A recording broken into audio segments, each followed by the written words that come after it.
फलटण येथे अतिवृष्टीमुळे फलटण शहरामध्ये दैनंदिन जनजीवन विस्कळीत झालेले आहे। 29 मे 2025 रोजी सातारा जिल्हाधिकारी संतोष पाटील यांनी संपूर्ण शहरात आणि फलटण तालुक्यात दुर्घटनास्थळी भेट देऊन भागांची पाहणी केली। फलटण येथील माजी नगरसेवक श्री अनुप शहा यांनी फलटण नगर परिषदेच्या गैरकारभाराबाबत आणि आपत्कालीन वेळेत सुद्धा नागरिकांना नगर परिषदेच्या वतीने सुविधा वेळेवर मिळत नाहीत, तसेच वयोवृद्ध महिला नागरिक यांना पिण्याच्या पाण्याची व्यवस्था वेळेवर होत नव्हती। फलटण नगर परिषद येथील कार्यालयात आल्यावर मुख्याधिकारी रजा टाकून गेले होते, त्यामुळे तेथील इतर अधिकाऱ्यांना याबाबत विचारणा केली। अनुप शहा यांच्याबरोबर फलटण शहरातील वयोवृद्ध महिला पुरुष प्रचंड संख्येने उपस्थित होते।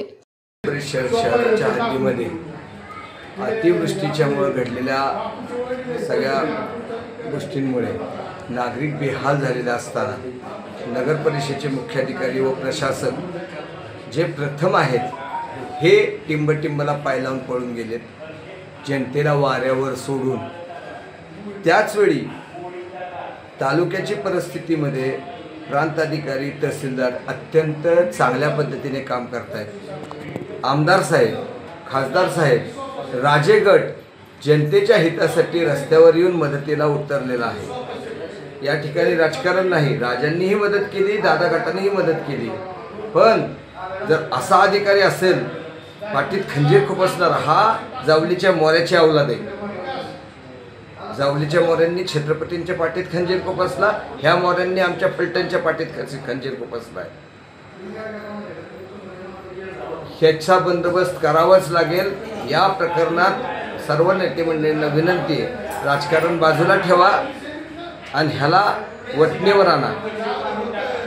आपण जर आणत नसाल तर अनुप शहा लढणारा कार्यकर्ता आहे, तो जनतेसाठी लढणारच, तो कुठेही कच खाऊन माघार घेणार नाही। आज फुलांचा हार घातलाय, उद्या चपलाचा हार घालायला कमी करणार नाही।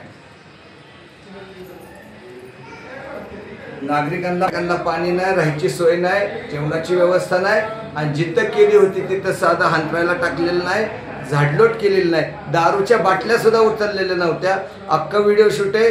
केंद्रीय पथक किंवा राज्याचं पथक ज्यावेळेस येईल हे सगळं पुराव्यानिशी देणार आहे आणि दूध का दूध पाणी का पाणी करणारच आहे। या आपत्तीच्या काळात रजेवर जायची काय गरज आहे? असं काय घडलंय? माणसं मरतायत, तुम्ही पोराबाळात मजा करताय, और लाजा बाळगा माणूस आहात। आपल्या तालुक्यातील जिल्ह्यातील बातम्या सर्वप्रथम पाहण्यासाठी आजच सातारा न्यूजला YouTube चॅनलवर सबस्क्राइब करा, लाईक करा, शेअर करा आणि बेल आयकॉन प्रेस करायला विसरू नका।